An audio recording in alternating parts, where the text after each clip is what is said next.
महाराज जी हम बाहर जब जनों से मिलते हैं लोगों से तो आए दिन महाराज जी भगवत प्राप्ति जिनको हो चुकी है ऐसा वो कहते हैं कि हमें आत्म साक्षात्कार हो चुका है, हमारी कुंडली जागरण हो गई है, हमें 2 बार ठाकुर जी ने दर्शन दे दिए, आते रहते हैं। ये प्रश्न उनके लिए पूछ रहे हैं कि उनके लिए क्या समाधान होना चाहिए, जैसे इसमें आपको महाराज जी। हाँ, पहले बात तो समझ लो, अगर जो जगा हुआ है उसको पूछने की या बताने की जरूरत है क्या? जो जगा हुआ है, और अगर स्वप्न में जगने का भान हो गया उसको, स्वप्न में एक नया स्वप्न कि मैं जग चुका हूं, तो फिर बोर्ड लग जाएंगे और फिर प्रचार प्रसार उस बात का होगा। मुझे कुंडली जागृत है बताने की क्यों बताना चाहता है? देहाभिमान पुष्ट करना चाहता है। हमें इस प्रश्न से मतलब नहीं है। हम क्यों, वो क्यों बताना चाहता है मेरी कुंडली जागृत है? वो क्यों कहना चाहता है कि मुझे आत्मबोध हो गया है? वो क्यों कह रहा है मुझे भगवत साख? कोई उससे पूछ रहा है विनय पूर्वक, कोई उस पर आक्षेप कर रहा है?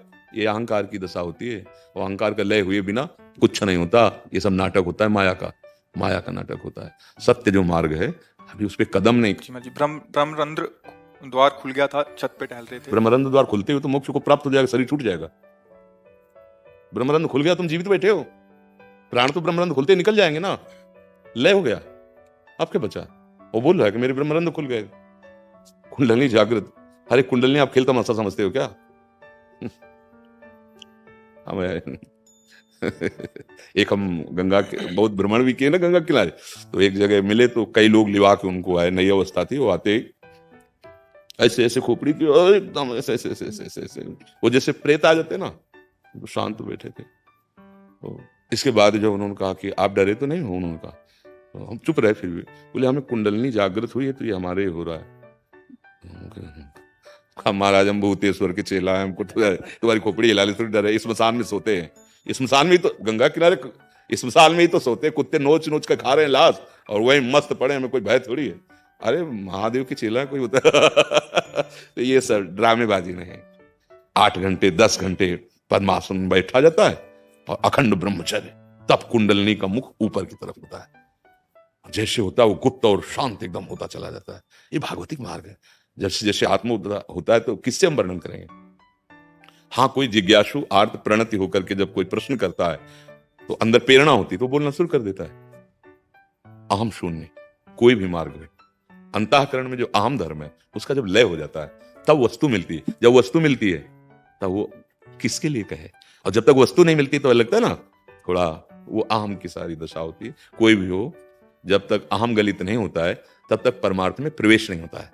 ये देहाभिमान, अभी जिससे चर्चा करें ना स्थूल सूक्ष्म कारण, अब किससे चर्चा करें? जो दूसरा हो तो बात है, फिर हम क्यों बता रहे हैं?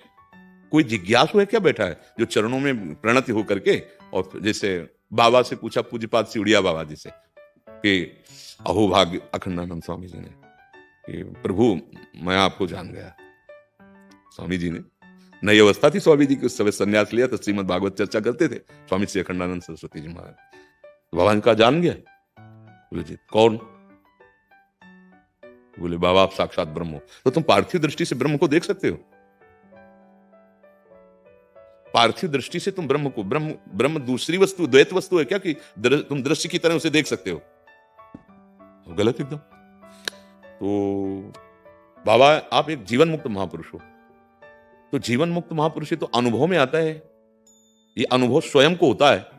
आपने कहां से जाना, किससे जाना? वो बाबा आप ही बता दो आप क्या हो। बोले चराचर का मैं सेवक हूं। बाबा की वाणी में लिखा है चराचर का सेवक केवल भगवान होता है या ब्रह्मबोध संपन्न महापुरुष होता है। क्या कहा? मैं चराचर का सेवक हूं, पूज्य बाबा ने कहा। जैसे भगवान श्री कृष्ण की राजस्व यज्ञ में अग्र पूजा हुई, लेकिन सबके चरण धोने की सेवा भगवान ने स्वयं ली। ये मार्ग थोड़ा अध्यात्म मार्ग में दम्भ दिखावा पाखंड इनका प्रवेश नहीं है। ये बड़ा निर्मल मार्ग है, पवित्र मार्ग है। आरत अधिकारी जब पावे तो गूढ़ऊ तत्व ना साधु दुरावे। देखा कि अधिकारी है आसपास, हटा दिया सबको, फिर एकांत में वो अपने रहस्य खोलता है। कब? जब आर्त अधिकारी, वो जिज्ञासु इतना प्रबल है, इतना अधिकारी है, और वो चरणों में पड़ा हुआ है, तो करुणा करके जब भगवत आदेश हुआ तो खोलना शुरू कर दिया उसकी स्थिति के अनुसार। एक बार निमि जी ने जब नवयोगेश्वर से वार्ता की तो कहा यही प्रश्न मैंने सनकादि से किया था, पर वो कुछ नहीं बोले थे और चले गए थे, ऐसा क्यों? तो बोले उस समय आपकी योग्यता नहीं थी। महाराज निमि विदेहराज बोले आपकी योग्यता नहीं थी, आज आप में वो बात आ गई तो उसका उत्तर हमसे ले लो। तब उत्तर दिया था नवयोगेश्वर ने मिलके। तो ये भगवत ऐसे नहीं राधा कृष्ण मिल गए, हमें सियाराम मिल गए, अरे मिल जाएंगे तो तुम्हारा रोम रोम बताएगा, तुम्हारे नेत्र बताएंगे, तुम नहीं बोल पाओगे। देखो आचार्य कैसे बोल रहे, क्वाहम तुच्छः परम मधमः प्राण्यो गर्ह कर्मा यत्तन्नाम स्फुरति महिमा हरेश वृंदावनस्य। बोले कहा मैं तुच्छ अधम अपराध करने वाला प्राणी, और कहा मेरी जिह्वा पे राधा नाम में तो वृंदावन की महिमा है।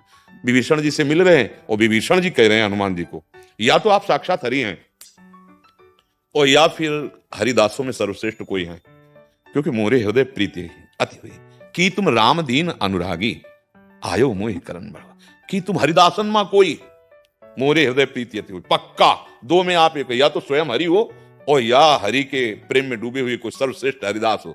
हनुमान जी क्या बोले, असमय अधम सखा तुम है, सब कुछ है, ज्ञानी नाम अग्रगण्यम, कोई इनसे बड़ा ज्ञानी स्वयं भगवान शंकर के अवतार है, रुद्रावतार हैं, तो ज्ञान खान खान जहां बस शंभु भवानी, वो तो ज्ञान समुद्र बंदे बोधमयम नित्यम गुरुम शंकर रूपिणम। क्या बोल रहे हैं, क्या बोल रहे हैं।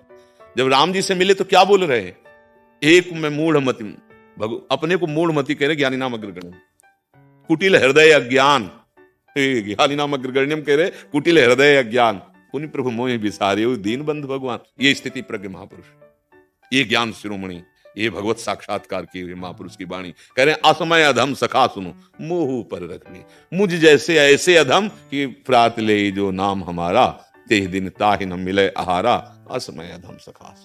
कहां इतना बड़ा महान बल का कार्य केवल हनुमान जी कर सकते थे। रावण की लंका में जय श्री राम की गूंज और थर्रा दी पूरी लंका में, कोई एक नहीं बचा जिसके हृदय में भय समा गया हो महाबली हनुमान का।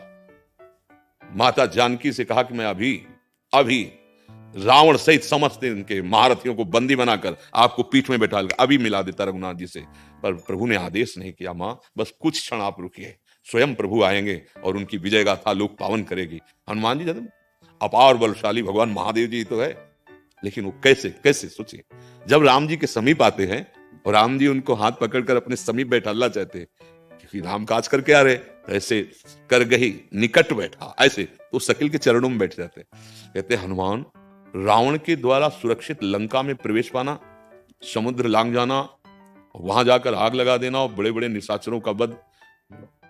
तो उन्होंने कहा कि प्रभु नहीं प्रभु नहीं, शाखा मृग के असीम अनुसाई, बस शाखा ते शाखा पर जाए। नाग सिंधु हाटकपुर जारा, निश्चर गण बद विपिन उजारा, सो तो प्रताप रघुराई, नाथ न कछु मोर प्रभुताई। ये देखो ये भाषा निकल रही महापुरुष की, कह रहे मेरा बल बंदर का बल कितना डार से डालता, ये समुद्र 400 योजन पार करके जा प्रभु, ये तो आपका प्रताप। लंका में जय श्री राम की गूंज विध्वंस मचा दिया, वहां मुझे राम प्रताप दिखाई दे रहा था, कहीं हनुमान नहीं थे प्रभु। हाँ बोला वचन विगत अभिमाना, बस हम संकेत में इतना कह रहे हैं कि वास्तविक की जितनी स्थितियां वर्णन की गई हमारे लिए ही की गई। अगर हम ईमानदारी से सच्चाई से चलें तो हम उस स्थिति को जरूर प्राप्त कर लेंगे, चाहे कुंडलनी जागरण हो, चाहे आत्मबोध हो, चाहे प्रेम हो, हमारे लिए तो बनी ना स्थितियां। ये धोखे में काहे को रखो, ईमानदारी से अंदर बैठ के देखो, काम क्रोध लोभ मोह मद मत्सर विजय प्राप्त किया इन पर, स्थूल सूक्ष्म कारण इनका बाद हुआ क्या, कुंडलनी क्या आत्मबोध, क्या श्री राम जी का साक्षात्कार, सबका एक ही फल होता है। अभी होता है नहीं, जब आपसे प्रारंभ हुआ मम दर्शन फल परम अनुपा जीव पाओ निज सहज स्वरूप, भगवान को जान गए तो भगवान बन गए आप, सोई जाने जी देव जनाई जानत तुम्हें तुम। अच्छा जब जान गए तो उसके सिवा कोई है नहीं, तो हम किससे बात करेंगे इस बात के लिए कि हमें ब्रह्मबोध हो गया है। हाँ कभी कोई महापुरुष ऐसा नहीं बोलता मुझे भगवत प्राप्ति हो गई। जैसे किसी से पूछा गया कि आपको भगवत साक्षात्कार हो गया है, तो ना कह सकते हैं और ना हाँ कह सकते हैं। हाँ इसलिए नहीं कह सकते कि वो अनंत है, और ना इसलिए नहीं कह सकते कि जी नहीं सकते उसके बिना आधार नहीं है। जब मैं था तब हरि नहीं, अब हरि हैं, मैं ना है, पकड़ पाओ तो देख लो। लाली मेरे लाल की जित देखूं तित लाल, और लाली देखन मैं चली तो मैं भी हो गई लाल, बस पकड़ लो। अब पहुंचो तो पहुंचो, पकड़ लो। तो अब भाई देखो डॉक्टर के पास अगर तुमको हो गया कि हम स्वस्थ हैं, वो तो थर्मामीटर डाल के देख लेगा 1 सेकंड में कि नहीं आप स्वस्थ नहीं है। अब ऐसे बीमारियों से कहो कि मैं स्वस्थ हूं तो चल जाएगा। ऐसे जे ही जाने जग जाए हेराई, जागे जथा स्वपन भ्रम जाई, यह है जगे हुए पुरुष का लक्षण। खत्म, मैं मोर तय तो अपने स्वरूप। ये सब अहंकार का पोषण हो रहा है भाई, संभाल लो।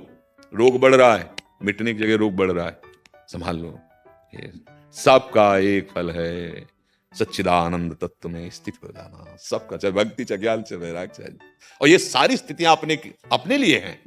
कोई ये थोड़ी कि दुर्लभ स्थिति। चढ़ो आगे बढ़ो। वही तो अभी कह रहे थे, आगे बढ़ो। दम्भ में क्यों फंसो, पाखंड में क्यों फंसो, झूठ में क्यों मानो। अरे झूठी से राजा का मुकुट धारण करने से राजा नहीं बन जाएगा। पहले सेना तैयार करो और परास्त करो विपक्ष को। काम, क्रोध, लोभ, मोह, मद, मत्सर, ये षड विकार जित अनग अकामा। 6 विकारों पर विजय, निष्पाप, कोई कामना नहीं। विनिवृत्त कामा, अध्यात्म नित्या, विनिवृत्त कामा, द्वंद्वैर विमुक्ता। कहां स्थिति। अरे भाई आनंद लो, खूब नाम जप करो, गुरु चरणों का आश्रय लो, उनके द्वारा बताई हुई पद्धति से चलो, तो हर स्थिति आ जाएगी। वो स्थितियां जितनी है प्रेम की ऊंची ऊंची भूमिकाएं, वो अपने लिए बनाई है, वो भगवान के लिए थोड़ी है, वो हमारे लिए है। हम उस मार्ग में चलें, ऊंची से ऊंची पदवी को प्राप्त करें, कोई इसमें दुर्लभ बात। लेकिन ये पदवी ऐसी थोड़ी कि मुकुट जग जाता है, कुछ अलग दिखाई देने लगता है कि भाई ये ब्रह्मबोध है कि नहीं। ऐसे भाई बोले उनके आए, हाँ, ये अब ये बातें तो मतलब कोई पोस्टर वाली थोड़ी थी कि पोस्टर है ऐसे।